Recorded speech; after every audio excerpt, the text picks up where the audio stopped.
Good afternoon, everyone, and welcome. My name is Aoi Sakamoto. I am a student in the Bachelor of Arts and Bachelor of Education in Language Education program in the Faculty of Education at the University of Hong Kong. It is my honor to be the MC for today's lecture. Co-organized by the Faculty of Education and the Department of Psychology at the University of Hong Kong, we are honored to have Professor Kang Lee of the University of Toronto to share with us on the topic, the origin of academic cheating in adults and children and how to mitigate it. Before we start the lecture, may I invite Professor Yang Rui, Dean of Education at the University of Hong Kong, to give the welcome remarks. Professor Yang, please.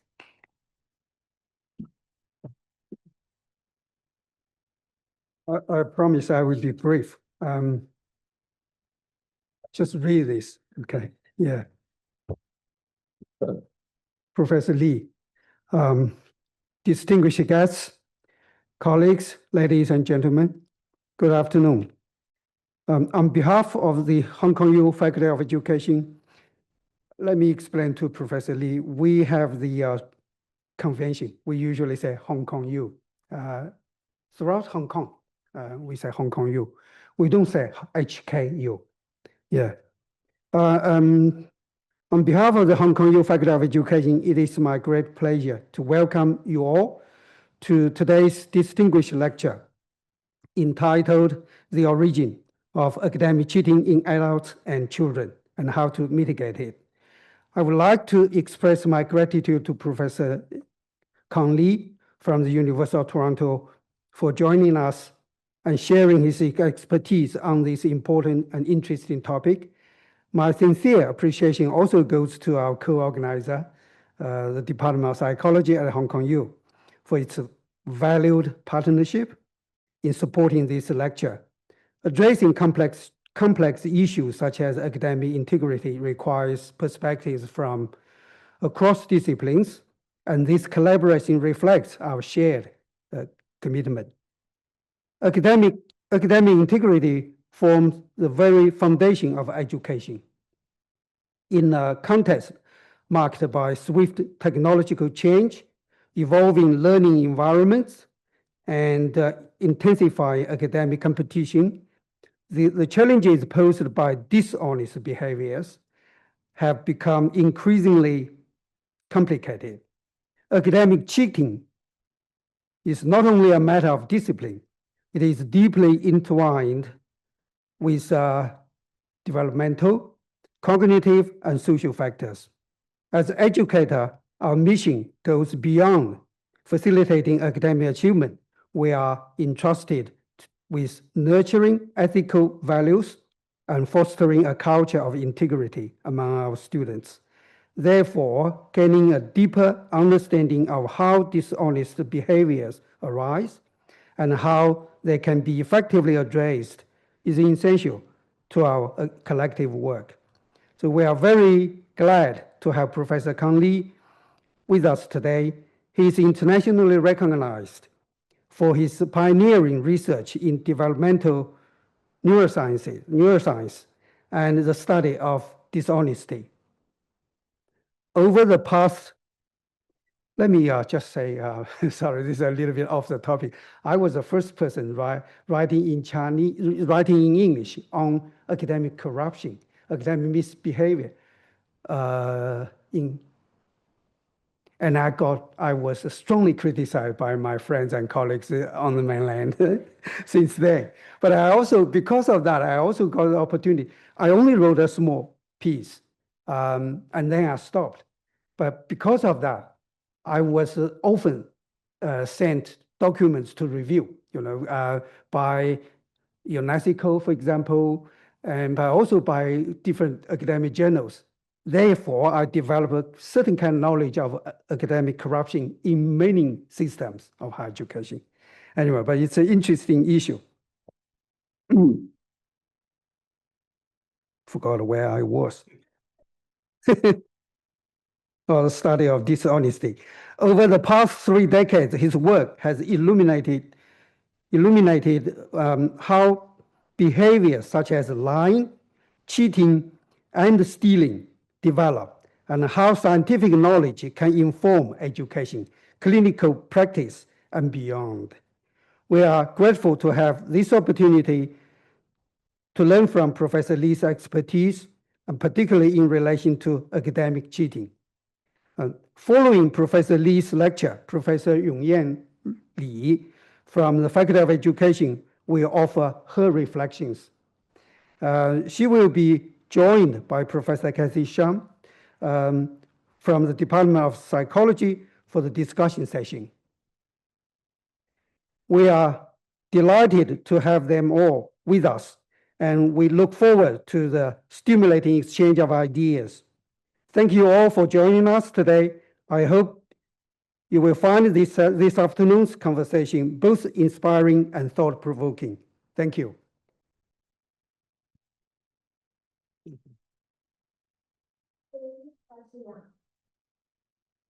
It is my great pleasure to introduce our speaker, Professor Kang Lee. Professor Lee is a professor and Tier 1 Canada Research Chair in Developmental Neuroscience at the Department of Applied Psychology and Human Development, OISE, University of Toronto, and a Fellow of the Royal Society of Canada. Professor Lee has used behavioral science, neuroscience, and machine learning to study the development of dishonesty and related behaviors, and has published over 350 papers, been cited more than 33,000 times, and ranks among the world's most highly cited researchers. Professor Lee holds 13 patents and has received funding from major agencies in Canada, the United States, and China. His work has shaped Canadian legal reform on child witnesses, influenced clinical practice, and led to widely used contactless health monitoring technologies. So now let's welcome Professor Kang Lee. Professor Lee, please.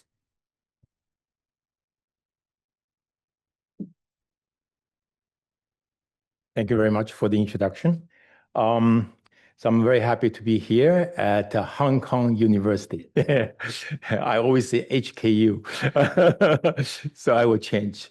So many years ago, I was at UC Davis, University of California, Davis. There was about to give a talk, and there was a very famous anthropologist. So she said, Kang, I made an observation about cross-cultural differences, how people give talks. So she said, when Americans start their talk, they always tell a joke. But when Chinese people give a talk, and they always start with apology. And as a Chinese Canadian, I have to apologize that I don't have a joke. I'm glad that you appreciate this, because only Canadians can appreciate this, right? Anyhow, so first of all, I want to thank the funding agencies from Canada and China for the research I'm going to present to you. And also, I would thank the research assistants. There are 3 teams, one at the University of Toronto, one at the University of British Columbia, and then Hangzhou Normal University in mainland China. So all the work that I'm going to present are really the work done by them. So, and as you may or may not know, so in the last 30 years, I have been studying how children learn to tell lies. If you want to know about this, I'm going to talk about this, but if you want to know about this, this is a 12 minutes summary of my 30 years work. That's all you need to know.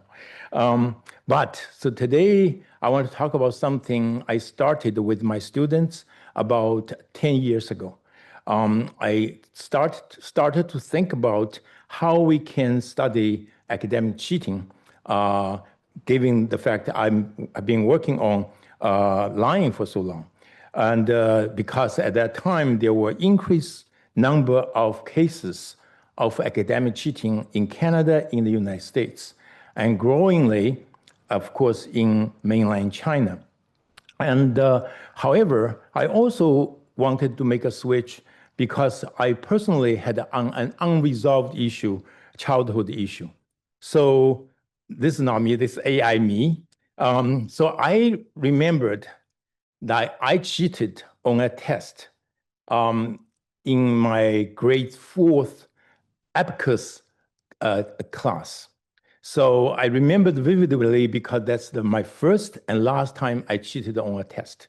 So I don't know you have to learn how to use Abacus in Hong Kong, but at that time, we had to learn it. I thought that was a stupid course because I already knew how to do multiplication, subtraction, division in my head. So there's no need for Abacus, but we were forced to learn about this. So I didn't pay any attention. Then it came to the exam time. So my teacher took us to her office. We sat down, and she gave us Abacus to solve some of the division and multiplication questions. I couldn't do it. So then when my teacher was going around to checking other students, I quickly did some notes and did some calculation. Then I made a pit-a-pat, kind of made a motion about that I was doing the calculations. And then I presented the result to my teachers. And I passed the exam. I think I got an A or something. Anyhow, but even though I succeeded in cheating, I was petrified. And I still remembered that day. I can still see in my mind's eye the sunlight and that room and the smell and everything. So then I say, why? Why did I cheat? And why did I remember it? What are the factors make me cheat? And maybe there's the answer to this question may be useful for people other than myself. Anyhow, so I want you to think about the first time you cheated on your exam. You don't have to share. Anyhow, so what is academic cheating? So academic cheating is an intentional act performed to violate established rules to gain an unfair academic advantage. So this is the operational definition I'm going for this talk. And I'm going to focus on academic cheating on tests specifically. So I will first give you a brief history of academic cheating. Then I'm going to talk about academic cheating and its reduction in childhood. Then finally, I will talk about academic cheating and its reduction in childhood. Let's start with the brief history. So when we talk about cheating on tests, you cannot avoid talking about the first official exam or civil exams, servant exams introduced in Sui dynasty. So that is about 600 AD. At that time, the emperor of Sui dynasty decided that in order for his empire or his kingdom to thrive, he needed to open up the civil servant recruitment, not within the nobility, but to all people from all walks of life. And then he introduced this exam called Keju.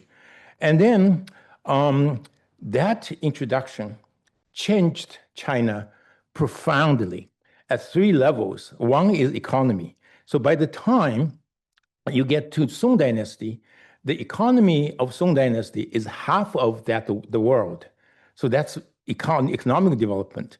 Another one was it instilled the value of education into Chinese people's mind, how important it is. It actually is so pervasive, going from all the way from the city, all the way to the countryside, remote areas. Everybody, every family, every parent knew that learning, education is important. So this is continues to this day.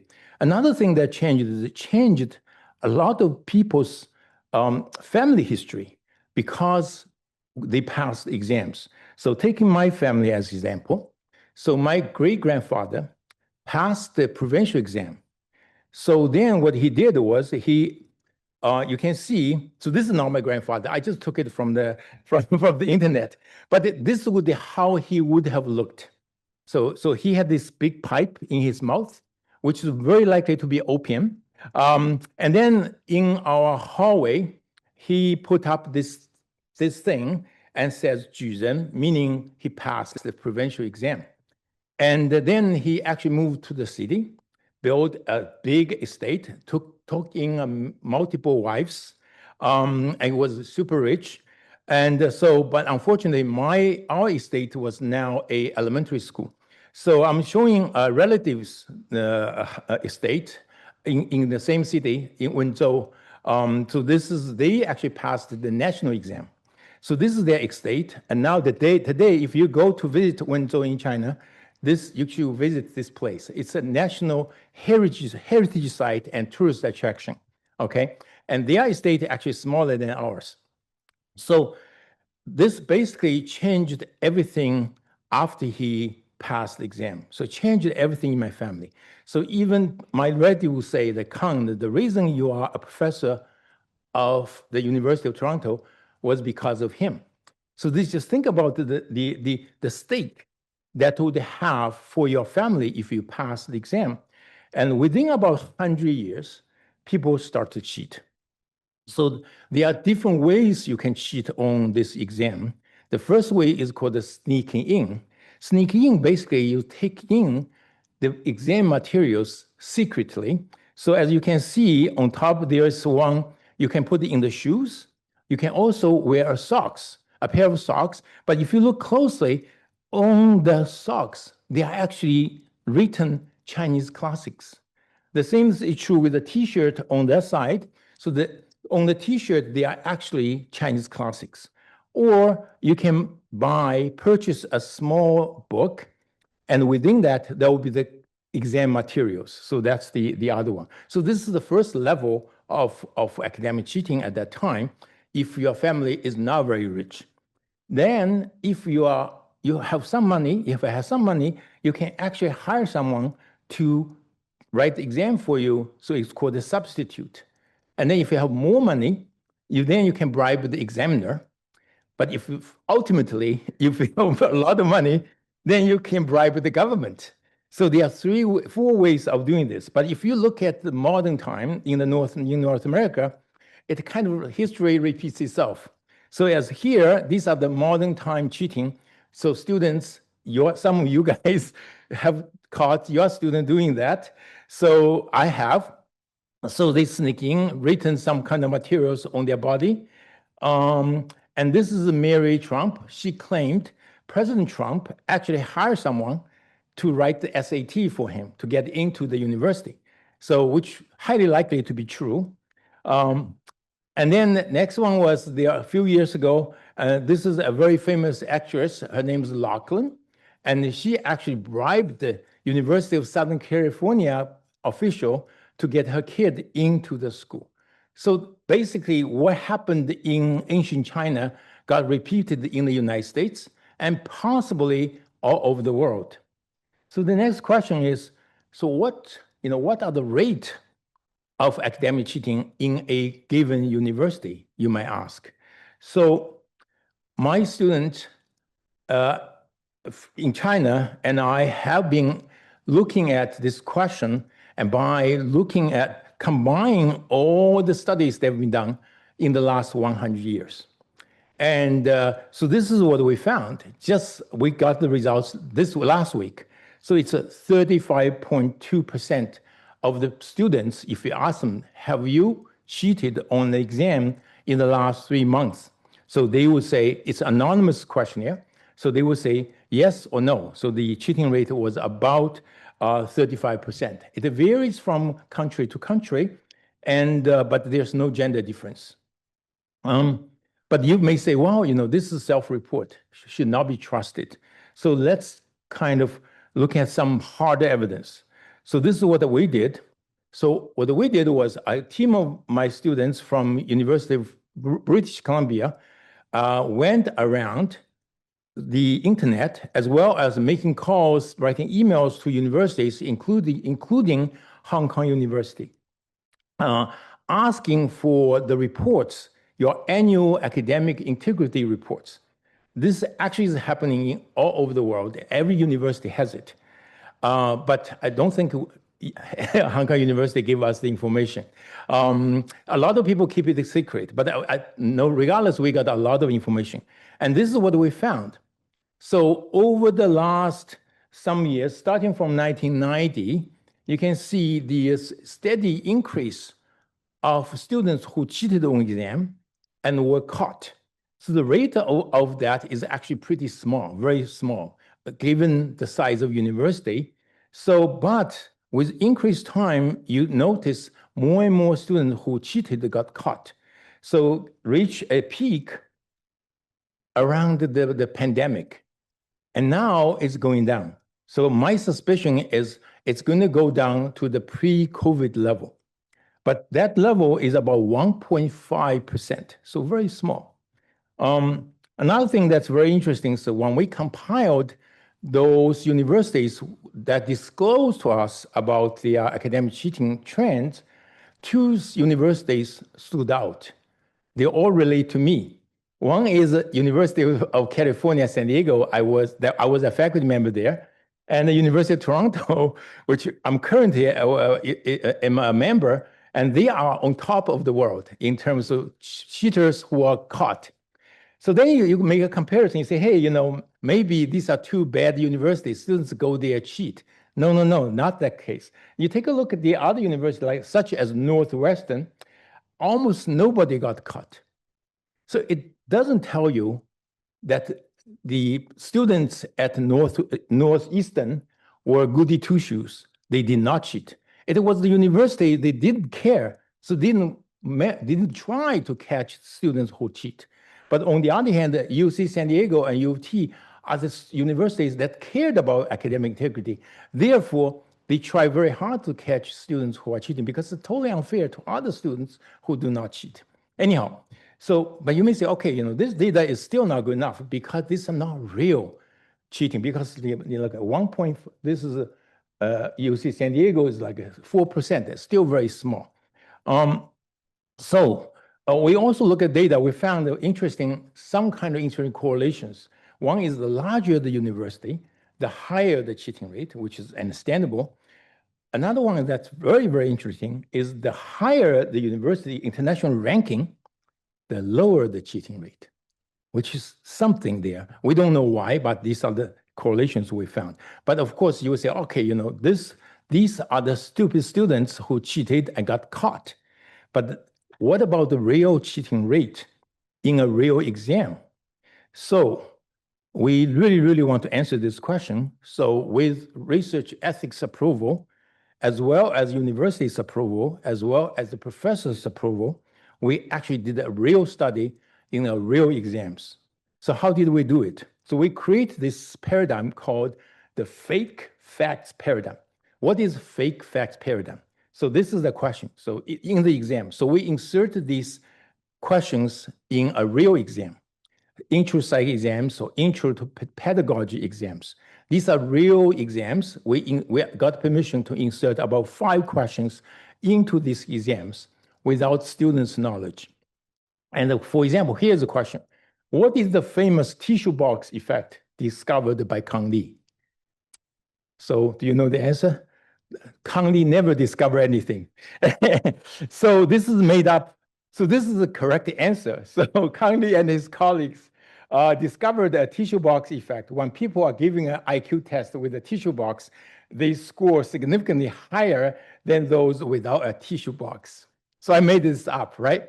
Then we insert them into the exams, and then we take away students' phone, their laptop. We ask them to put them away.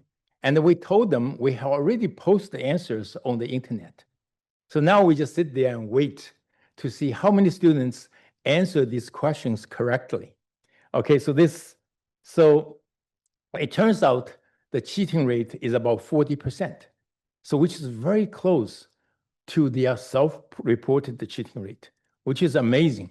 And again, no gender difference. But we discover something that is astonishing. So it varies greatly from professor to professor. So some professors in their classroom, same exams, 77% of the students cheated. But then some of the other students, other professors, only 4.8% of students cheated. And exactly the same exam, same courses, they are taught by different professors. So, we have various hypotheses. We haven't had time to explore possibilities. One possibility is the professors just didn't care during exam. They didn't supervise the exam, didn't proctor the exam very well. Another highly likely possibility, we believe, was how much the students respect the teacher. If the teacher is a good professor and students respect him or her, it's likely they are not going to cheat as much. So that's our theory. We haven't evidence for that yet. So in any case, so now what about reducing cheating among adults? So in the ancient times, we kind of do exactly what we do. So we put them in a special room for the exam. And they are highly proctored by government officials. But if you're caught, you get whipped. So that's one punishment. Another punishment is you actually put in this log, and you'll be sent outside the exam hall and to be shamed publicly. Okay, so these are the ancient methods of doing things. But if you look at the modern time, and we do this all the time at the University of Toronto, we do this every single year.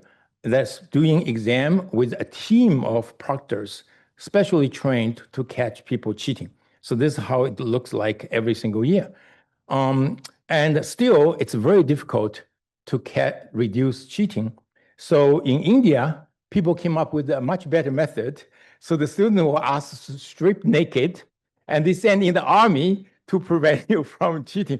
Of course, this could be controversial if we do it in Hong Kong. So we should come up with something different as a psychologist. So Richard Thaler, a Nobel Prize winner in economics, came up with this theory of nudge theory. So the idea is when you want people to do things, you don't have to kind of shout at them and threaten them, but you kind of push them slightly, called a nudge. And they may be able to do something that you want them to do. So he has done many studies all over the world in various other aspects, not in cheating. So for example, if you want people to recycle certain things, you gamify the recycling by asking them to shoot the garbage into different kind of garbage bins. And a lot of females may not know. So we men are very messy when we go to the men's bathroom, and we make a mess. And so a Japanese company invented this thing. So they put a picture of fly in the urinal, and by doing so, you immediately reduce the messiness of a men's room. So the caretaker didn't have to work too hard. So anyhow, so this is the picture I took from Hong Kong Jockey Club. So next time you visit that, please go to men's room and check it out. This is exactly what it looks like, okay? So then we thought, can we use nudge for the same purpose, that is reducing cheating in the exams. So one of the things we did was using same fake fact paradigm, and we did a double-blind randomized control trials, which is like a gold standard medical science research design, so that the effects you can strictly attribute it to whatever you do. So in this case, we randomly assign participants into two conditions. The same students, one in the no reminder condition, which is typically done in the university, but the other one, we just, in front of the exam, there is a statement. It says, university strongly encourages academic integrity. If someone commits academic cheating, the person will be penalized. So it's just a restatement of university academic integrity policy on the exam sheet, and that's it. And once that's finished, and then we give them a test, then we measure how many people cheated by looking up the fake answers on the internet. As you can see, there's significant reduction in cheating rate going from about 70% to about 50%. So 20% reduction in cheating on an exam if you simply give them a reminder of what's happening. In the next study, we also sometimes give students not only just sometimes policy, but sometimes just example of so-and-so got caught and was punished. And that was also enough to significantly reduce cheating on the exam. So these nudges are very small, easy to implement. I hope Hong Kong University will consider this, because there's no cost to it. You just put something in front of exam, and immediately you see this very significant reduction. So it's about 20% reduction in cheating rate on average across all the exams, I suspect. Okay, so then also, I don't think you have it at Hong Kong University, but if you are from Princeton, you probably would experience something called unproctored exam, because Princeton invented this method. That is, when professors give you exam sheets, and after they have given you the exam sheets, they actually leave the room. So this is very popular in some of the liberal arts universities in the United States. It's called Honor Code University. So one of the Honor Code policies or procedures is to give students unproctored exams. And many people laughed at Princeton and all these universities that were doing unproctored exams. In China, there are many, many universities also have unproctored exams. So the question is this method useful? Everybody laughed at Princeton. As a matter of fact, last month, Princeton just gave up this 100-year tradition. So because everybody told them it's useless. But let's take a look at the results. So this is what we found. So this is the intro-site classroom. We have two group of students who are randomly assigned to proctored and unproctored exams. Same students, same class. And they didn't know they were in which condition. Teachers do not know. We did not know. And this is what you see. So if the exam is proctored, actually significantly more students would cheat than unproctored exam. So this is very counterintuitive. This is totally against all the people said and against this policy at Princeton. Regardless, so this is the introduction to pedagogy, the same results. We have repeated these results 4 times now. So the results are very robust. So unproctored exam actually is better than proctored exam. This is just amazing. And I don't know whether Hong Kong University is going to implement this policy. A lot of parents are going to complain. One of the reasons we believe that unproctored exam is effective in reducing cheating is because students feel like they have been trusted. So some of students would show integrity in return. So it's a reciprocal trust. So that's our theory. We don't really have evidence yet. Anyhow, so now finishing off the studies with the adults as a developmental psychologist, then my next question is, so to what extent children actually cheat? And can we reduce that? And so many years ago, when I was in the library looking for a book so that I can do my PhD thesis, I discovered this book by Shum and May. I don't know if you have heard of them. So they actually did the world's first large-scale social science study. Okay, so, and in this study, they were amazing because they invented behavioral methods to test children's integrity, in particular, whether or not they're going to cheat on various tests. And they didn't use questionnaires. They didn't have cameras. So they had to come up with very ingenious ways of measuring who cheated, who did not cheat.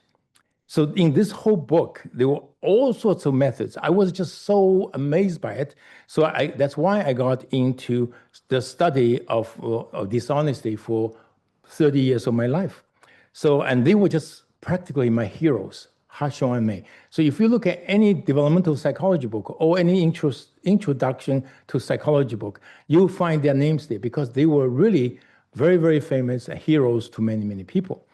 However, when I started my collaboration with my Chinese colleague, Professor Zhao, and she came to me, she said, Kang, do you know that there's a person by the name of Paul Volcker who actually did the work and finished his PhD at Columbia several years before him, before Shum and May. As a matter of fact, she said, they actually stole all his ideas. So there's nothing new. Like, then I went back, look at the book. There was nothing new, no procedure ever invented by Shum and May. They all invented by Volcker. So then why? What happened to Volcker? Well, he didn't publish his PhD, and he went to Indiana to become the president of a college. So what's the lesson to people here? So basically, number one, when you finish your PhD, you must publish your thesis right away. Otherwise, someone is going to steal it. But second lesson is, you must not become the president of a college. Okay, In any case, I was very shocked. At the same time, so now I'm citing Volcker all the time because I did not know. So I've been doing 2 lines of research. Basically, they are all field research, but one at home and one in the schools or kindergartens.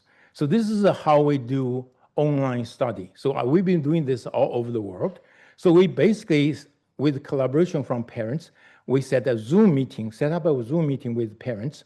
So we ask children to take some of the challenging tests. So this is an example. So first they have to do some answering what comes after the sun, which is easy. So we start with the easy tests. And then when the child gives the answer, they say, oh, it's a beach volleyball. Then we say, okay, stand up and check it out. So we ask parents to put a toilet roll on the keyboard so the child cannot see the answer. In order to see the answer, the child has to stand up and look over. So by doing that, we would know they have cheated or not. Why? Because then we give them another very challenging task. So as you can see, it's just impossible to answer in 5 minutes. So if the child wants to cheat, the only thing they can do is they have to stand up and look over.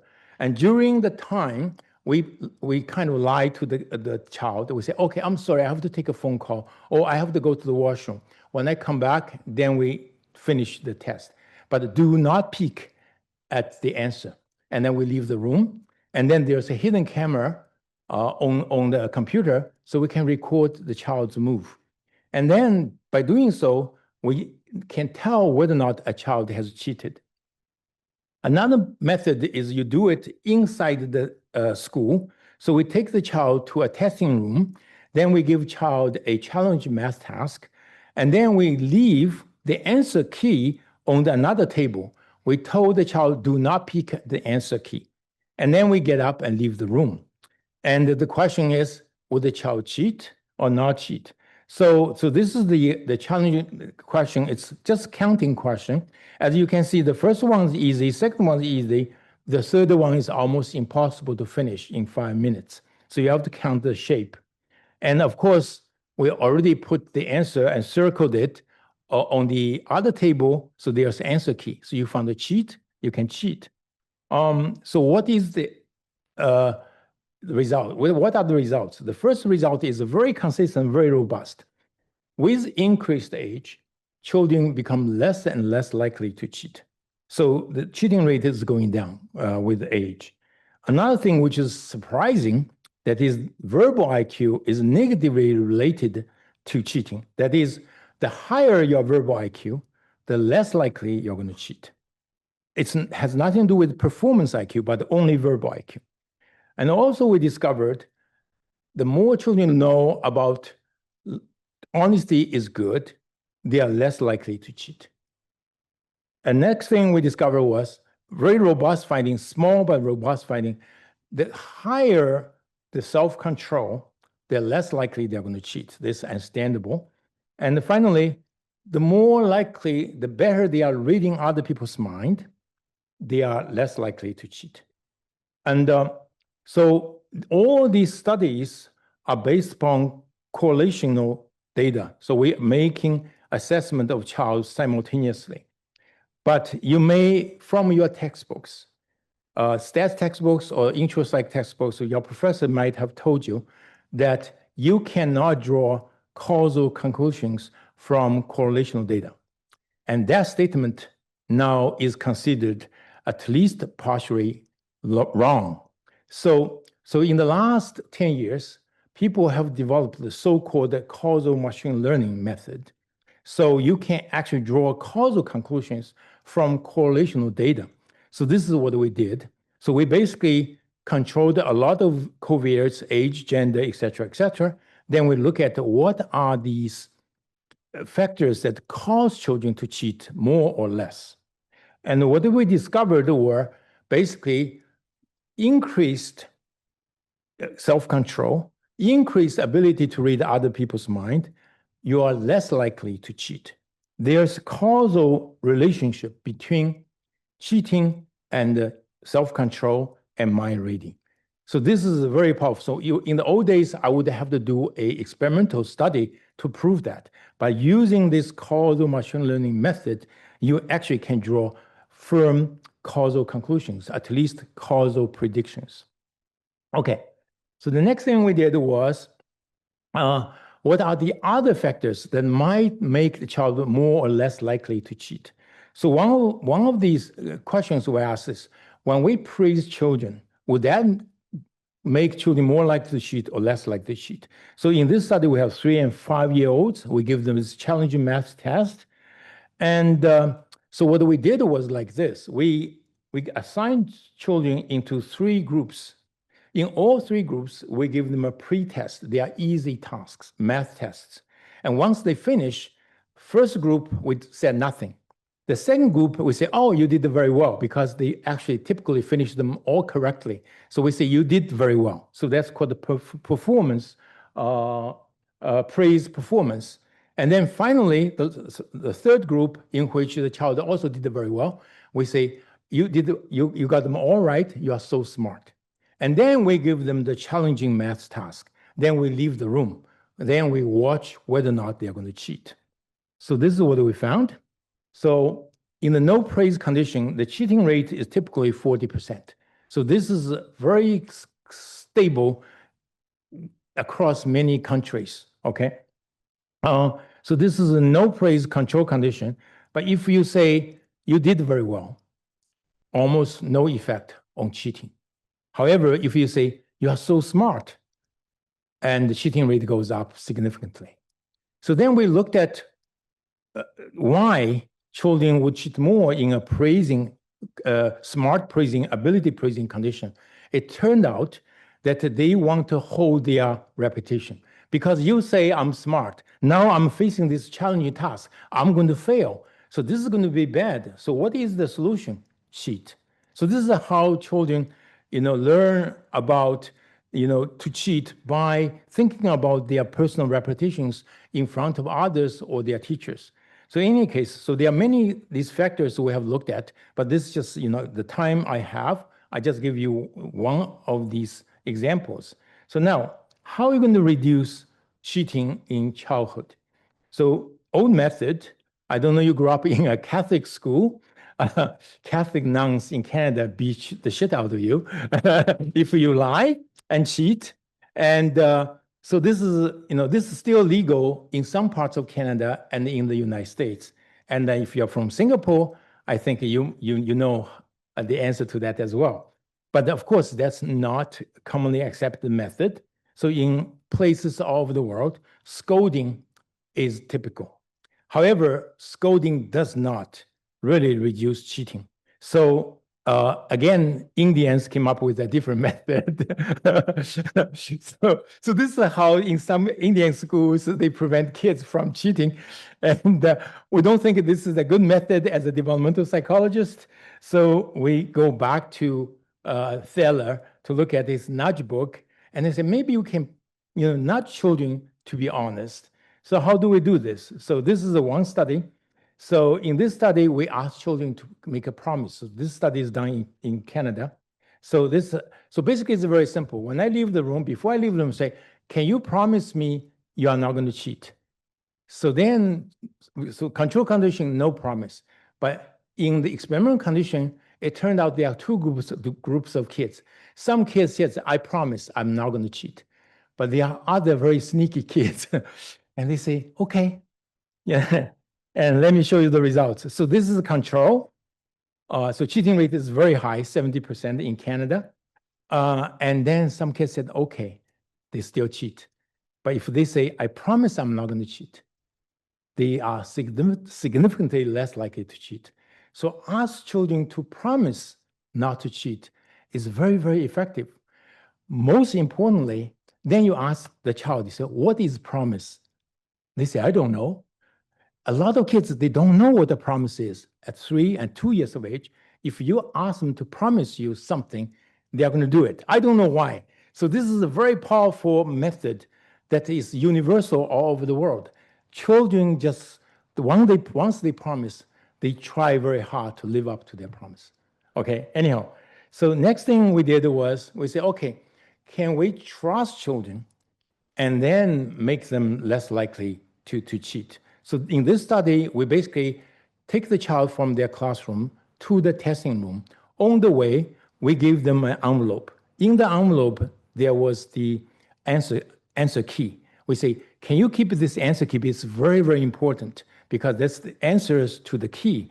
So, and do not drop it. Then we take them to the testing room. Once we arrive at the testing room, we say, you are really good at helping me to keep this, my testing key, and you can be really trusted in the future.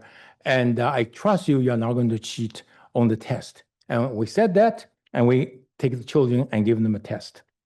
So then we leave the room, of course. So when you entrust children by convey the message, you give them something to do, they become less likely to cheat. Okay? So, and then you may say, well, this is because you give them something, entrust them something that's related to the test. What about something else? So in the second condition, we give children the teacher's household keys to keep, and the same results. And interestingly, if you just say, I trust you, it's totally useless. If you just say, I will trust you in the future, it's useless. You have to have this act of trust. But if you just give them the act of trust without saying anything, it's still useless. You have to label this act. You say, I trust you, so I'm going to give you this to keep and take to somewhere. And then you praise them for being trustworthy. Then you say that I'm going to trust you in the future. Then they are more likely to not to cheat, to be honest. So this is entrustment, very much like the unproctored exam, conveys the interesting message. Apparently, children actually pick up that message and then turn that into an action. Okay? Now, sometimes, as you noticed, we actually put the answer keys somewhere near the child. So there's temptation to look at the answer. So this is called accessibility. So it's easier to access the target of cheating, you are more likely to cheat. Very much like in reducing your weight, you may not put the chocolate in front of you, you hide it in the table. So that would change your behavior. So then we say, okay, can we look at this to see whether or not we can use that as a method of reducing cheating? So we start off with a very simple and control condition. In this condition, we put the answer key next to the child and then put it inside a plastic cover so that it's transparent, the child can actually see it. As you can see, the cheating rate is very high. Of course, this is very tempting. So almost 80% of the children cheated. The critical question is this. So now if you cover it up with a piece of paper and the cheating rate drops down to about 60%. So it's a significant reduction in cheating rate. Then you say, okay, can I put a 3D object on top of the answer key? The cheating rate goes down further. So because you are creating barriers for the child to access the answer key. But interestingly, if we took a photo of this box, and so it's a piece of paper, we print it out, and we put it on top of the answer key, the cheating rate is also very low. So this is very, very interesting. So sometimes you don't need a physical object to create the inaccessibility of the target of cheating.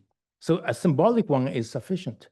So a simple photo can nudge the child away from cheating. Because if you think about the action of cheating, the second condition and fourth condition, the action is the same because you just go like this. Cheating goes just like this, the same action, but somehow they will not cheat. So this is amazing. Anyhow, then we say, okay, I don't know you noticed, we typically put the target of cheating about 1 table away from the child. So the distance between the child and the target of cheating is about 0.6 centimeters, 60 centimeters. So it looks like this. And then we want to know whether or not by increasing the distance between the target of cheating would the child become less and less likely to cheat?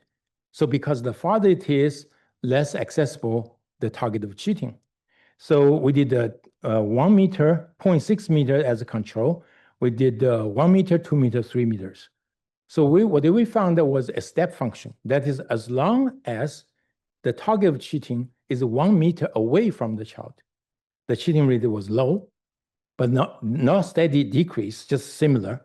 But if it's 0.6 centimeter away from the child, cheating rate is high, it's about 50%. So why is that? So we looked at videotape. We discovered when children cheat, they never stood up. They're always sitting on their chair and cheat like this. So they crank their neck like this, but they wouldn't stand up. And then say, oh, this is interesting. So this means, when you put something far away, they cannot see it if they sit down. So basically the question is this because of distance or because the target of cheating is not visible? So then what we did was, so then we put children, in this case is 1 meter away or 0.6 meter away. Then we enlarge the answer key. So now it's 200 times bigger than the original one. So then the child sitting down, they take a look, they know the answer. So immediately cheating rate goes up. I say, oh, this is interesting. How about we reduce it by 100%? And so this is, we reduce the answer sheet. I don't know if you can see it. It's now very small, and cheating rate goes down. So basically, is whether or not you can see the answer easily is the key to children's cheating. So in a sense, it's the visibility of target of cheating that makes child more likely to cheat. But you may know, as an experimental psychologist, say, you change the distance and visibility simultaneously, so that's not good. So we did a further study. So in this case, we're increasing the visibility, but keeping the distance constant. So you can see the two conditions. So the size, we enlarge the answer sheet to 800%. But we put one condition, we put them on the table. The other condition, we'll put them on the floor. Why did we do that? We discovered that when the children are sitting down, looking far away, this is about 2 meters away, and they actually cannot see the answer sheet on the table because of the angle. So, but you put it on the floor, they can see it. So what are the results? And so if they can see, they cheat. If they cannot see, they do not cheat.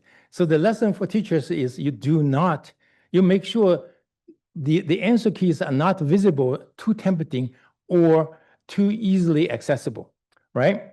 So now, but one of the things that we wonder is, does this have to be physical, like reducing the accessibility to be physical? Can we make it very psychological?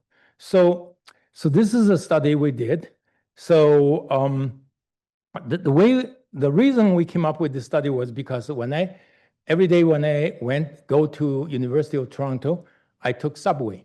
So I take subway, I come out. And I don't know, you have the same thing here. So in the Toronto subway, there are two ways you can get out of the subway. One is go through there's an empty space. There's someone manning the place. You can walk out of there. Another way, you can go to the automatic gate. So it doesn't really matter. When you go there, it's the same. So you can go through these two gates easily, okay, equally easily. However, every time I go there, I always take the one with, not the automatic one, but the one that's manned by this attendant. So I thought this is very strange. Why is that? Somehow in my head, there's a barrier. That's that plastic barrier in front of me. I feel like it's harder for me to go through. So I came to China. I told my student about this. I said, I'm doing this, very strange. Oh, she said, I can turn this into a PNAS paper. I said, okay, how did you do that? Okay, so this is what she did. So first of all, she set up the experiment as before, and then she created 3 conditions. One condition is like old condition. So the answer sheet is on another table. There's no barrier between the child and the answer sheet. Then she created a second condition that's called frame with transparent film.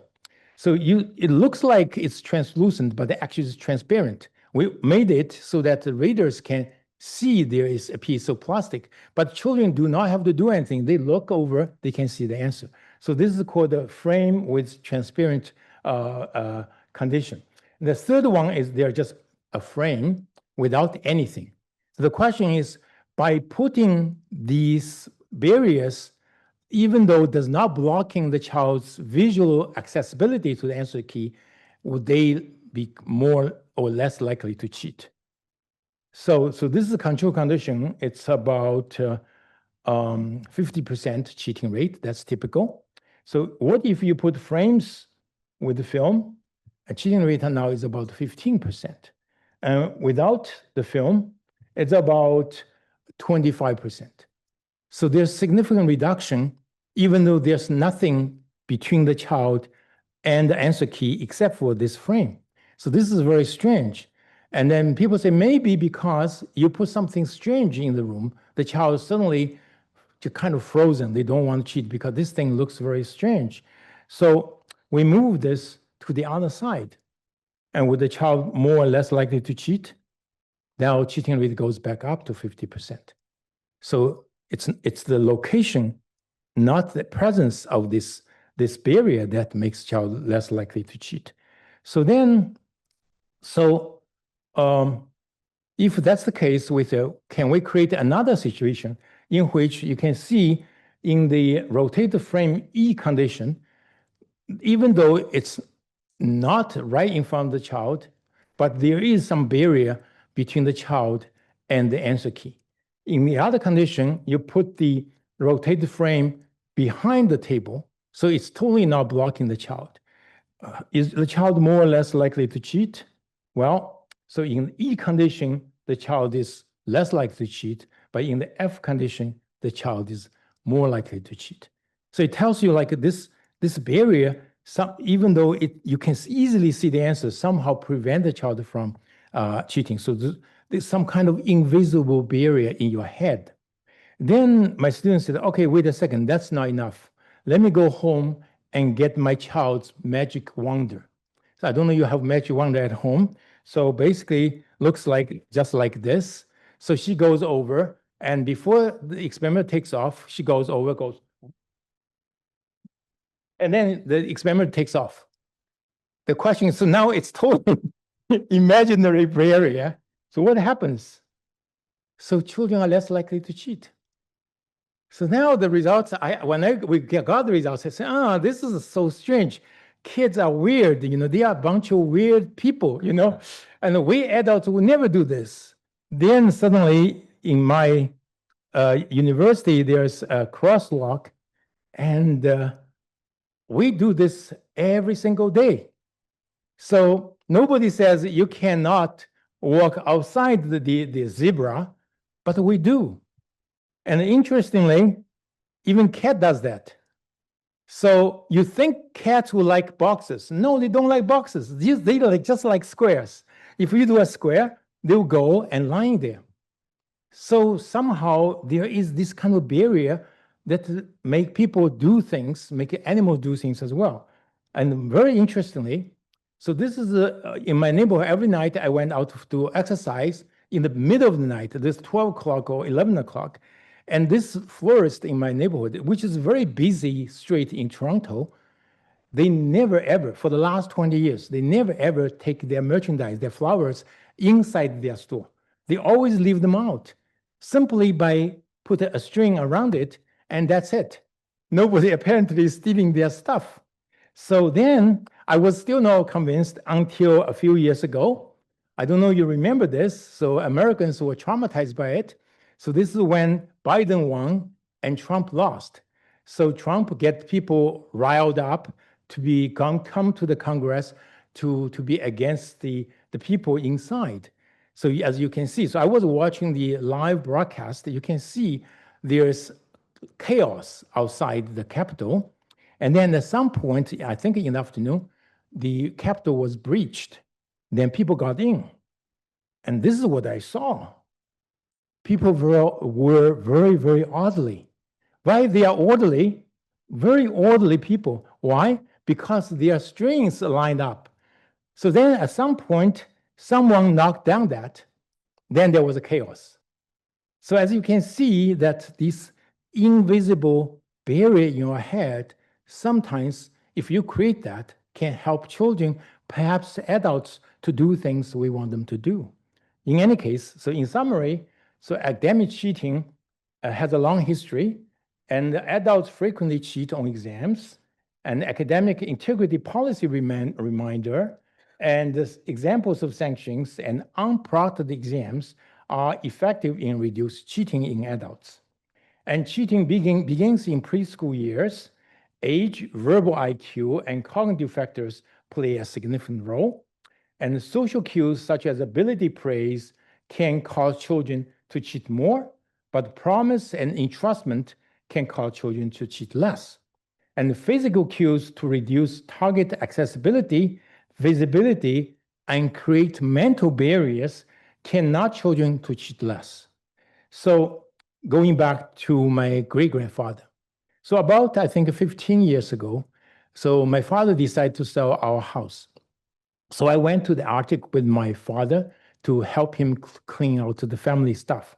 And I went and I actually saw this. So I saw this Juzhen, so this piece of wood was lying in our attic. I said, oh, so that means my great-grandfather actually passed the exam. Then, by the way, just a second. Then, next to that, I discovered something like this. So I said, Dad, what's this? So Dad said, oh, it's people used to cheat on the exams. So I said, does that mean that our great-grandfather actually cheated to pass the exam? Oh, he said, no, he actually bribed the government. Okay. Thank you very much for your attention.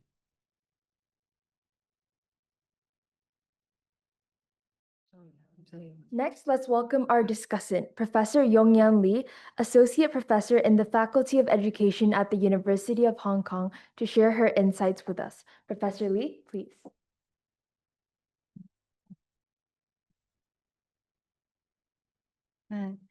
Good afternoon, colleagues and students. I felt like starting with an apology as a Chinese speaker, but I will avoid that. I'm aware of the time. I guess I have about 10 minutes. So it's my honor to be the discussant responding to Professor Kang Lee's talk, The Origin of Academic Cheating in Adults and Children and How to Mitigate It.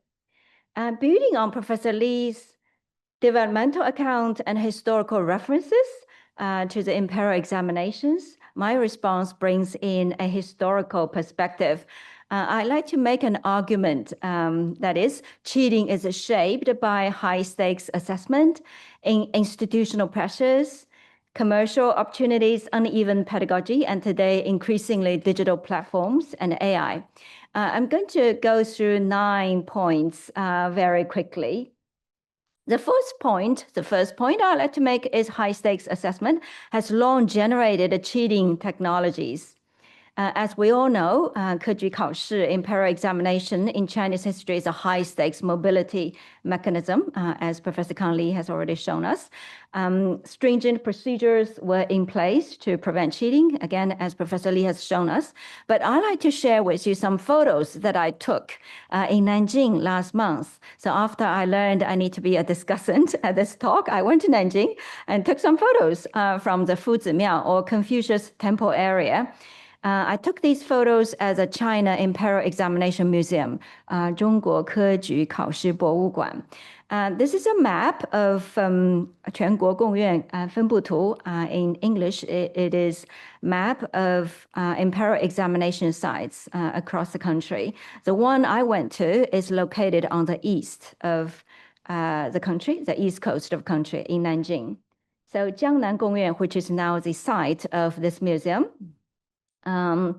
established in the Southern Song Dynasty, flourishing in Ming and the Qing Dynasty, covered over like 300,000 square meters with 20,640 examination cells, can accommodate over 200,000 examining candidates.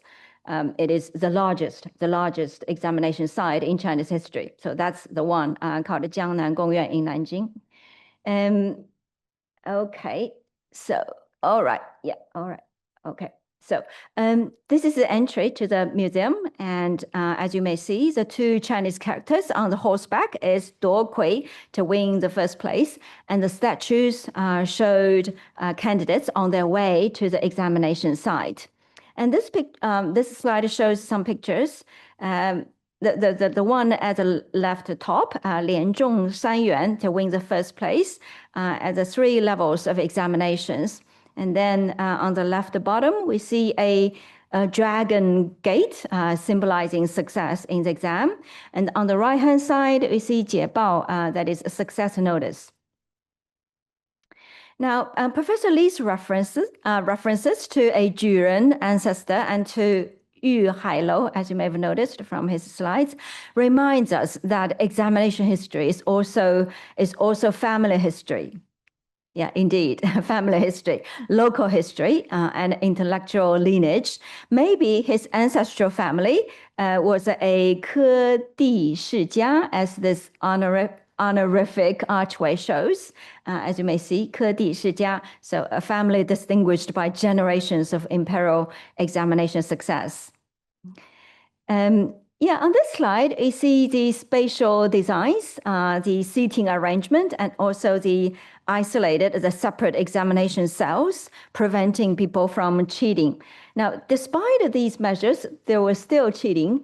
Oh, and body search before entering the examination site. Yeah, as a museum, there were actually video clips, repeatedly played to demonstrate what it was like. And also, you see the measures taken to prevent cheating. Okay, all right. So despite all these measures, as Professor Lee also alluded to, there were these pre-digital cheating technologies, material technologies like these miniature texts and smuggled notes, 科举考试夹带. All right, so I took these pictures at the museum. So that's the first point I'd like to make, high stakes examination, high stakes assessment, prompting cheating. The second point I'd like to make is academic cheating, including plagiarism, has never been accepted in Chinese culture. This is to some extent to the contrary of some sort of assumption, in particular in the West. I'd like to show you some evidence from 中国基本古籍库, or the database of Chinese classic ancient books. Here you see some concordances, screenshots from 中国基本古籍库 with 抄袭, 剽窃, and 抄说, all meaning stealing others' words as one's own, or plagiarism as the keywords. So yeah, there were thousands of hits. And this table summarizes semantic categories of 抄袭, 剽窃, and 抄说 in this database. There were in total over 4,000 hits of these lexical items in different semantic categories. Over 85% of these hits have the meaning of plagiarism or stealing others' words as one's own. And if we take 剽窃 as an example, in the sense of stealing others' words as one's own, of over about 1,590 instances of 剽窃 in the database, they fall into 33 categories of contextual meanings, such as plagiarism is loathsome, plagiarizing to please others, shallow people tend to plagiarize, etc., etc. Now, what is amazing to us is this encyclopedic range of contextual meanings have almost exact, complete reflection in contemporary societies. So this is evidence that plagiarism has never been accepted in Chinese culture. The third point I'd like to make is children learn what counts as cheating through imitation, exposure, and shame. I cannot give you, evidence from experiments, but this is historical evidence. Back in 1917, the early decades of the 20th century. So this is principal's notice warning students against plagiarism. 校长借同学抄袭通告. Yeah, so this is in 1917. And then this is a warning from the editorial office in a periodical for youngsters, published in 1924. Again, warning, yeah. And then this one was a few words of warning to plagiarists written by a grade 5 student. Yeah, so yeah, this is from 1935. And from all these pieces of text, we see that young students were held accountable in ways similar to adults. That is, young students know very well what is cheating, what is academic cheating, what is plagiarism. They were not ignorant at all. And in contemporary times, we continue to see evidence of young students, these middle school students, reporting cases of plagiarism. Yeah, so they send letters to the editors to report plagiarism cases. Okay, the fourth point I'd like to make is anti-plagiarism education in China has traditionally focused on moral education. So everybody knows plagiarism and academic cheating is bad, but very little text-based instruction on how to avoid plagiarism through sentence and a paragraph citation, so paragraph level citation. So then the question is, will students know, I'm talking about the Chinese mainland in particular, okay? So will students there know how to act honestly when they write from sources if they don't know how to do it?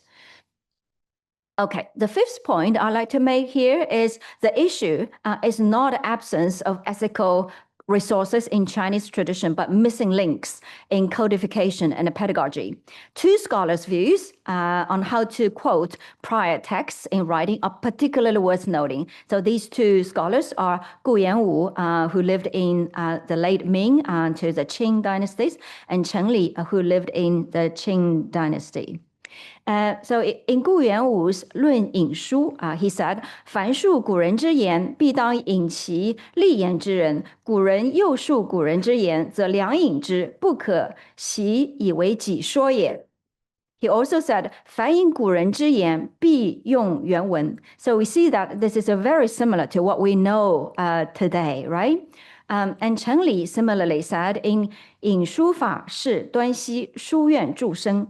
前人之文，当明引，不当暗习。所引之书，其说甚长，长则其要语，或不必直录其文，而但浑括其意。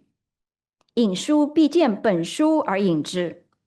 So both scholars' views echo key principles of contemporary Anglo-American source use. In other words, what we know now about source use, conventions of source use in the Anglo-American world is not unique to the Anglo-American world. Well, unfortunately, Gu and Cheng's views were not codified into standard teaching in contemporary Chinese schools and universities, and therefore Chinese students are very confused nowadays. Now, the sixth point is adult academic cheating is often commercialized and driven by high-stakes pressures. So back in 2011, Baidu search for paper ghostwriting reportedly returned over 6 million hits. So that was well over 10 years ago. And in more recent years, there were ghostwriting agencies making a huge profit, and there's a huge market for that in Chinese mainland. The seventh point is detection can create compliance games. That is tricks to avoid detection, but not really enhance the integrity. In the past, there were students buying online plagiarism check services to avoid being detected. Now, because of AI detection, there's use of AI humanizers. So there's always compliance games. Okay, and the eighth point I'd like to make is academic cheating becomes visible on social media. On the right-hand side, you see this post on Xiaohongshu or the Red Note. This is an announcement from the Chinese U announcing on an undergraduate faking, submitting forged a medical certificate, and also faking a death registration record, for some reasons. So for those of us who have sat on the disciplinary committee of universities, we also know that social media also enable academic cheating markets because these fake documents are sold on social media. And finally, the last point I'd like to make is AI creates new risks for academic honesty. On the left-hand side, it was an early report of visible AI residue in published article, as you may know of. And on the right-hand side, this is a case concerning a PhD student at Hong Kong U. Hallucinated references being included. So both articles were retracted. So very quickly, I went through 9 points to make the argument that cheating is shaped by high-stakes assessment, commercial opportunities, etc., and increasingly by digital platforms and AI. Now, in conclusion, academic cheating is not new. Its forms change with assessment systems and the technologies. Moral education matters, but it is not enough. We also need clearer teaching about the boundaries, but the boundaries are not really there for us to see. We need to explore the boundaries and then negotiate the boundaries. So everybody needs to learn. We also need a better assessment design. We need definitely supportive learning environments. So that's the end of my response. Thank you, Professor Lee, and thank you, everybody, for your attention.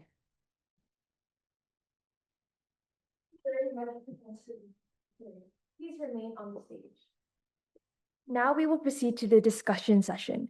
We are pleased to have Professor Kang Lee, Professor Yongyan Li, and our moderator, Professor Kathy Shum, Associate Professor in the Department of Psychology, Faculty of Social Sciences at the University of Hong Kong, to join the discussion.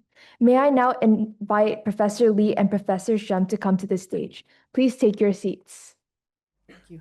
So if you have any questions, we have a QR code shown on the screen. You can pose your question, or if, you don't want to do that, you can just raise your hand and we can take any questions from the audience. Oh, great. We have questions already.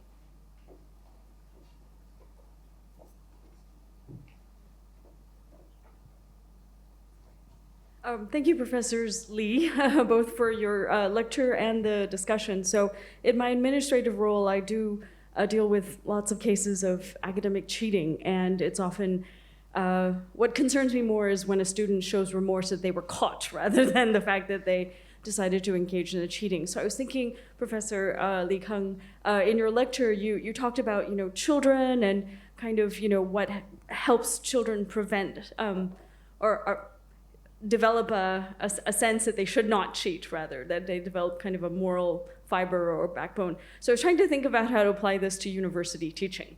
So just to, but then also, Professor Lee Yongyan, I thought your comments were very insightful as well about, providing the correct environment. So just kind of putting the two together, my question for both of you would be, so do you think with these students who, again, are remorseful that they were caught in the teaching, would we, should we consider them as kind of lacking that kind of development or that kind of maturity? Maybe they didn't have a chance to really, get to develop a resistance to cheating, because they now it's not answer keys per se, but it's their digital devices or something that, help them cheat. So, what would you say is kind of a remedial way to help these students so, that they will not be tempted to cheat in the future? Because often we want them to rehabilitate. We don't want them to fail university or drop out or anything. So I'd be grateful for your insights based on the research that you've been doing. Thank you. Okay, maybe I just go first. Is it on? Okay. So this is a very good question, excellent question. So if you look at academic integrity policies and practices all over the world, they don't want to call it academic cheating. They call it academic integrity policies and procedures. However, if you go to these committees, it's all about punishment. So this is just the different, this is just a wrong way of approaching this problem. So if you look at the students who come to your panels to make decisions about this, you see how remorseful they are, how petrified they are, just like I was. If I was caught, I would be crying, and I was just so regretful that I did what I did. And if you ask them whether or not they have cheated, probably, maybe early part, they cheated once or twice only. And so the way to approach it, this is how we do not do it, I don't know why, is actually using the so-called restorative justice approach to this issue. So what I mean by this is being practiced, for example, at the University of California, Santa Cruz.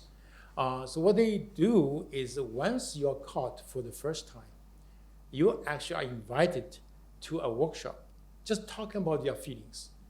And the person who is there is not going to mete out punishment. They just want to talk about why you did what you did. And that turned out to be much more effective than preventing the student from doing it again. So these are the practices. It's hard to do, and it requires resources, but people don't do it because it's not fast enough. So they just say, okay, I put you to the panel, I expel you. At the University of Toronto, it's very, very punitive. So if you're caught once, you are expelled. You're not allowed to come back to university for 5 years. Basically, you are done with the University of Toronto. So it's very punitive. First time, you're the same as the second time, third time. So that's an issue. Another issue I noticed in our records were there are multiple students who offend once, they tend to do it over time. And they were caught multiple times in our records. University of Toronto published the records. So there are students who might have other issues that have led them to do something like this. So anyhow, so this is the second point I want to make. The third point I want to make is relate to the commercialization of cheating. So I have sent my students undercover because there were these famous courses at the University of Toronto. One was Econ 101 or 100, very famous one. I don't know, you're taking one. You took one, yes. And we have our top students. Unfortunately, they happen to be Chinese from mainland. And they were top students, so they knew exactly how to answer the questions. And they set up this multi-million-dollar company in Toronto and selling devices to students. So each person, if you pay $800 just for bugs in the air, and if you get wired up, it's about $2,000. And then, so I send my student undercover, try to find out how they did it. It's very dangerous, And then eventually I called off this because it's dangerous for my PhD student. But anyhow, so this is the business that's happening in Canada. And we apparently, the police didn't care about this. So this is very surprising for me. I hope in Hong Kong, the legal organizations, the police are actually caring about this, and they do crank down on these kind of businesses. But in Canada, they are thriving. We actually know who they are.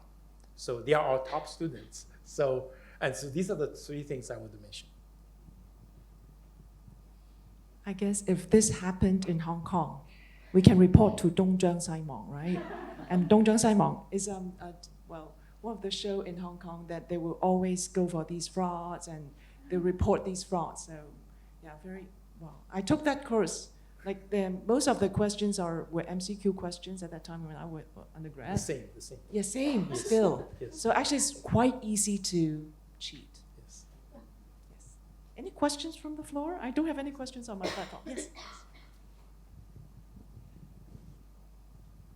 Thank you, Professor Lee, and Professor Lee, for providing us with the insights of why adults and children cheat. So to provide you with a little bit, background about myself. So I work in an international school in Shenzhen. So we belong to a big school network where achievements and results are actually very much emphasized, and we send kids to top tier universities in the world. So I work as a dean of students, just working with students to guide their behaviors and also disciplinary issues.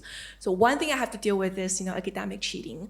I mean, it's easy for for us to tell high school students, right? Like if you cheat, like if you use AI, if you look at others' exams paper during the exam, there will be a record which will permanently affect your college application. But when it comes to middle school students, things are different. Like I used to work with a girl who is smart, but has some struggles in certain subjects, right? And then I've tried talking to the students and also talking to the parents several times, but it's repetitive. Like she just couldn't really help cheating. So I can't help but wonder, well, I mean, for our school where achievements are really, really being emphasized, what can we do, right? Like what's your recommendation? What are some recommendations that you have to really design a school culture that is more, I would say, supportive and have more emphasis on efforts and process, right? Because somehow when we talk to parents, and then they oftentimes just look at the results for their kids, right? And when we talk to them about the consequences of their kids cheating in exams, and they will be sometimes some of them will be furious, like why I'm worried about my kids, right? And also the records. So I would really be grateful if there are some recommendations that you can provide. Thank you. This is another question, excellent question. So we haven't really done a lot of work with the middle school kids and high school kids. In China, high school students are very difficult to access because they are going through Gaokao. So we haven't really studied very, very hard with them. But one of the things I realize is this, it's structural. So think about how you structure your grades is that you create a competition against each other. So for example, in some of the Chinese schools, I'm on sabbatical in China, so I see a lot of them, elementary school already, they actually have the whole school ranking, grade ranking, class ranking, almost every week.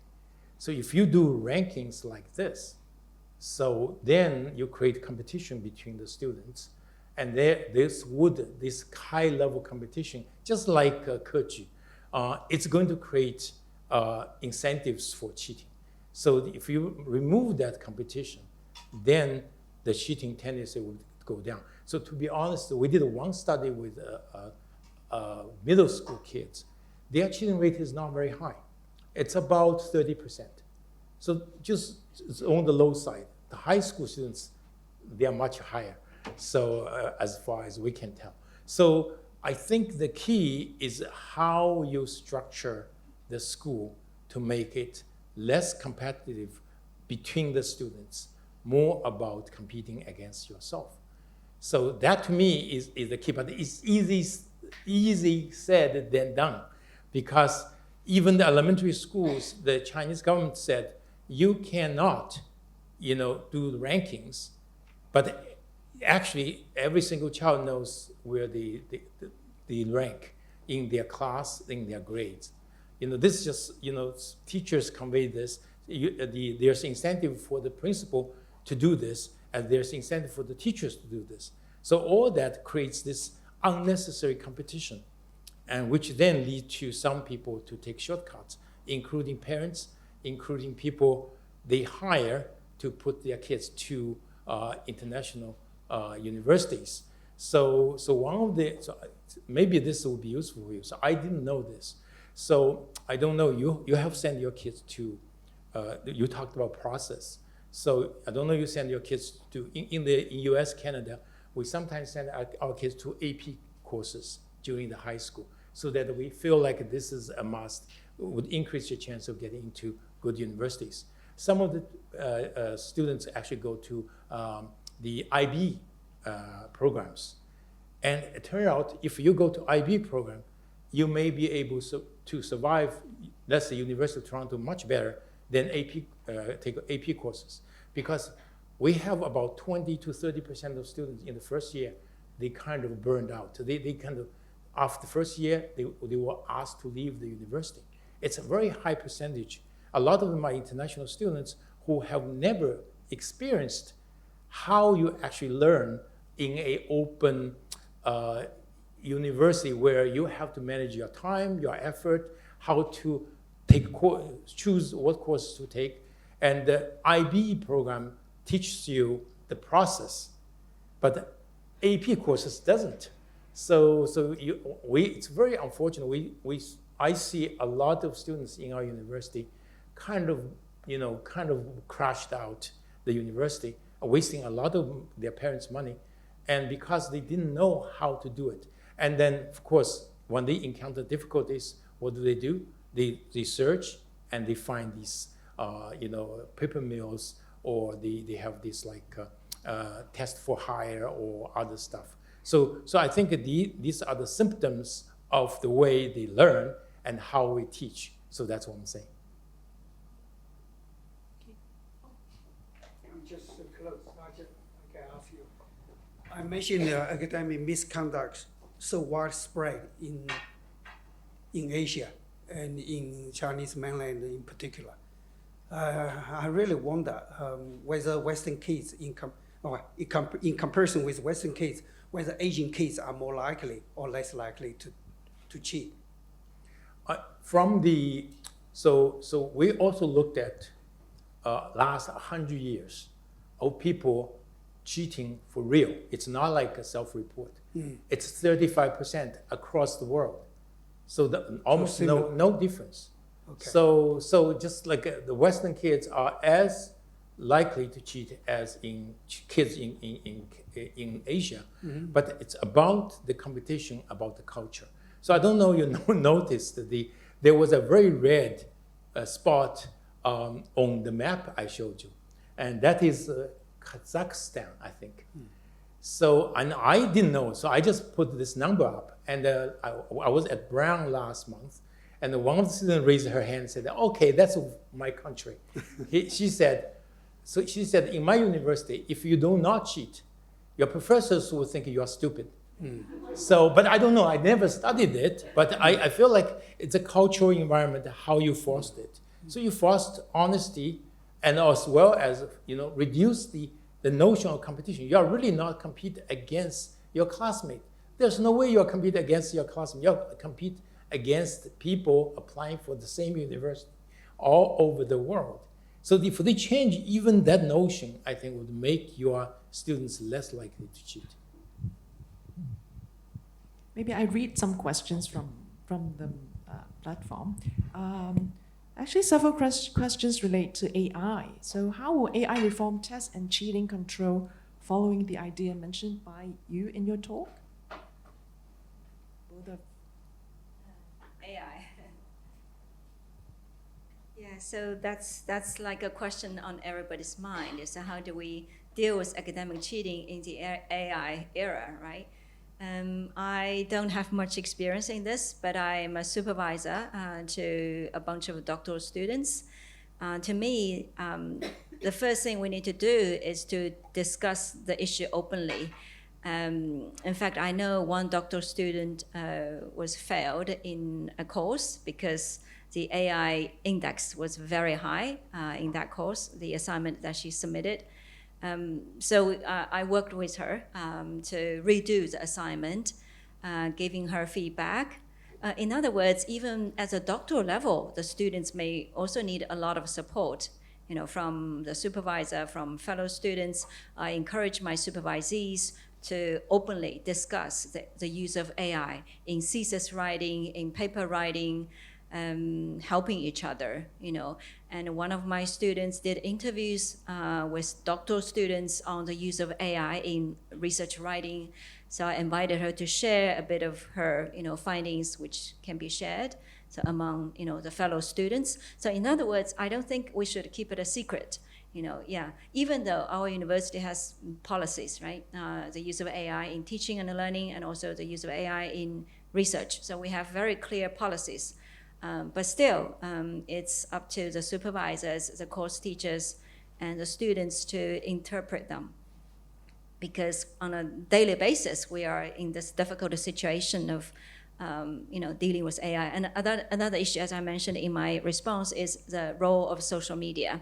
Those of us who follow the social media in Chinese mainland knows there are all kinds of posts teaching people how to use AI to write a paper within hours, things like that. And sometimes you're not sure whether is that the correct thing to do? Is that what average students are encouraged to do?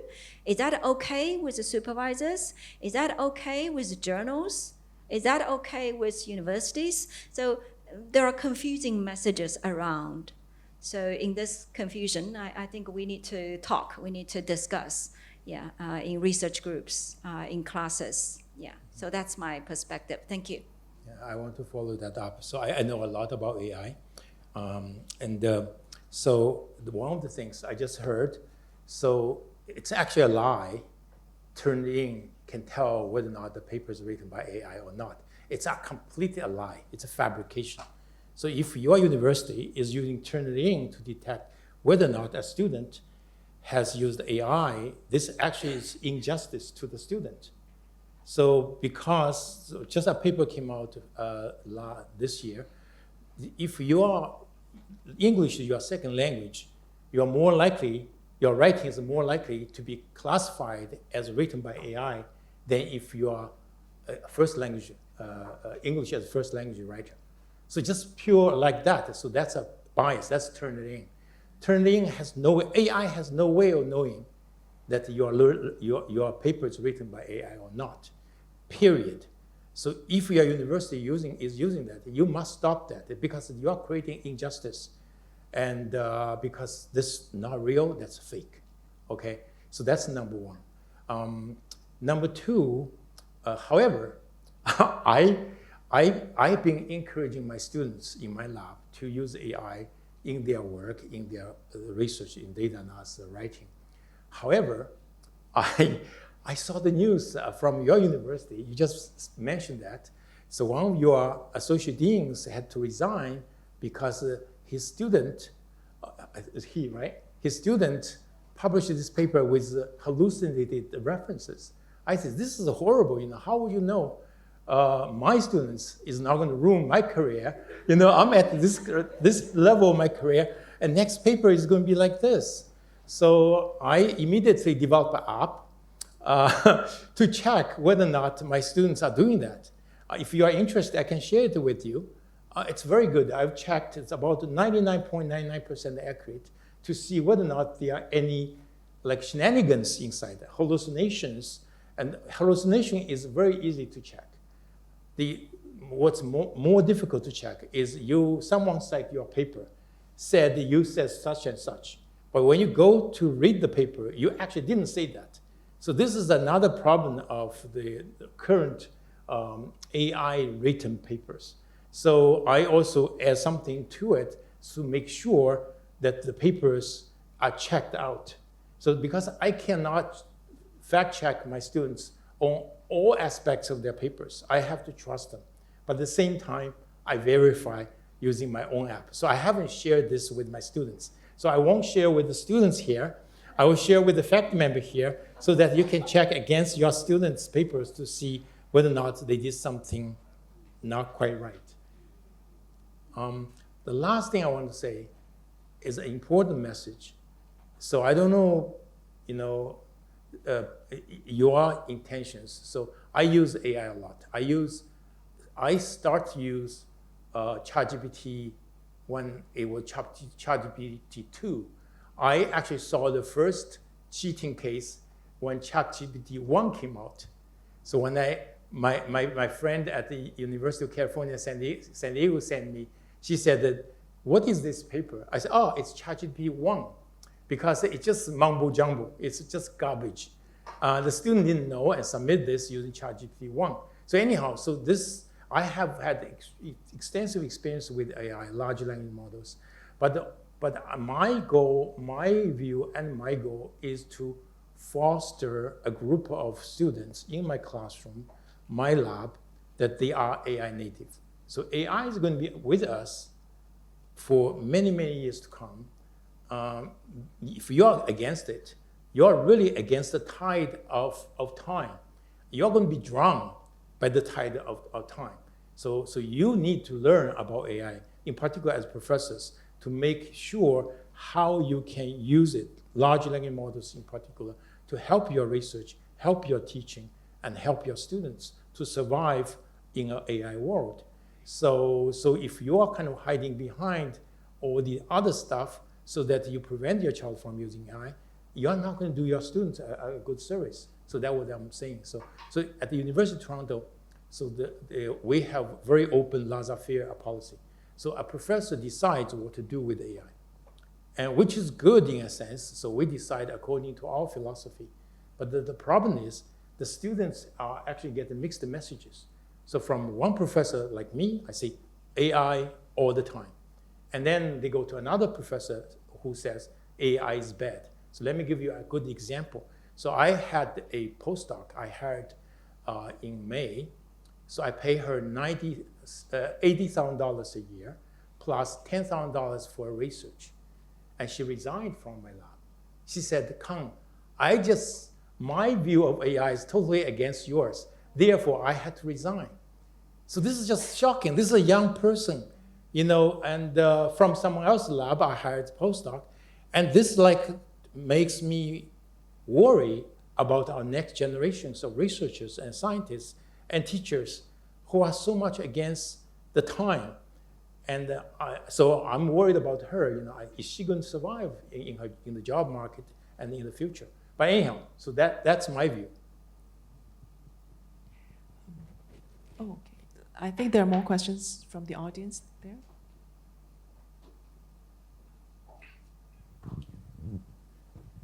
Hello. Thank you for the talk today. So I'm an early years educator. I work in an IB PYP school. And I noticed in the second half where you were looking at early years settings, there was this one graph where you said, what was it, the performance praise, and the graph showed that there was more cheating when you praised their ability. So I'm just wondering, because especially in IB PYP, there is kind of a changing tide in terms of focusing on performance praise, rather focus on the feedback, so positive feedback instead of positive reinforcement. I'm wondering if that was an element in your research, or how that might have affected the outcome. So this is an excellent question. So praising children, there's nothing wrong with praising children, but how you praise the child is extremely important. So you probably noticed in our study, we have two kinds of praises. One is praise performance. You just say you did very well, which is just doesn't impact on children's moral behavior at all. And if you say you are very smart, suddenly something happens. Children are more likely to cheat, they're more likely to lie, and they're more likely to do shortcuts. So praising about something difficult to change, such as intelligence, ability, is detrimental to a child's motivation and learning. So if you focus on the performance here and now, instead of give a generalized kind of praise, then you're doing well. So that's one thing. Another thing is, interestingly, so I'm writing this paper with my student, and we are looking at two kinds of feedback you give to students. One is you give students in terms of their success, and one you give feedback in terms of their failure. So if you focus on success, children do not increase their cheating, and which is very steady. Like you just focus on what they did correctly. So you did it correctly on this task. You did it correctly on that task. Day in and day out doesn't increase their cheating behavior at all. So they are still motivated. However, if you focus on their failure, you say, you did this wrong, you did that wrong, they are more likely to cheat subsequently. even when you mixed it with success praise, they still would be more likely to cheat. So these are the two things I can kind of against a lot of Chinese teachers teaching pedagogy or behavior. What they do is they tend to focus on, say, okay, you did well, you are smart. And if you do well on math, you say you're a math genius. You do well on your piano, you say you're a Mozart. You can't give them the overgeneralized praise, which are actually detrimental to the child's motivation and development, and difficult for them to deal with frustrations and challenges. And another thing is, and we tend to focus on, the Chinese tradition tends to focus on failures. So this is how I was brought up. I never got any praise from my mom. My mom still thinks I'm doing something totally useless. She would say, Kang, why do you study lying? It's totally useless. You're wasting taxpayers' money. This is like when she's 80s. Now she's senile, so she doesn't do that anymore. But if she was not, she was still being criticizing me. So criticizing about failure and highlight your failure is very much at least in my generation, the Chinese thing. Anyhow, so if we can focus on success and ignore the failure, the kids actually are going to do better. That's my view. I guess because I'm looking at the time, so I just want to add a point there. It's not only, Professor Kang's, your generation, but also my generation as parent. It's a very good reminder to me as a parent. Like I need to focus on when they come back with their final exam. I'm not just saying, how did you do about that and how can you improve? I just need to focus on where they did well, right? So, and also today I learned this magic word, I promise, right? Asking the kids, I promise. I think it's a very positive message that by entrustment, by trust, that actually decrease cheating and also, kids cheating or adults cheating. So I think with this, we conclude today's lecture. Thank you very much. And may we give a big round of applause to our two speakers here today. Thank you all. Thank you.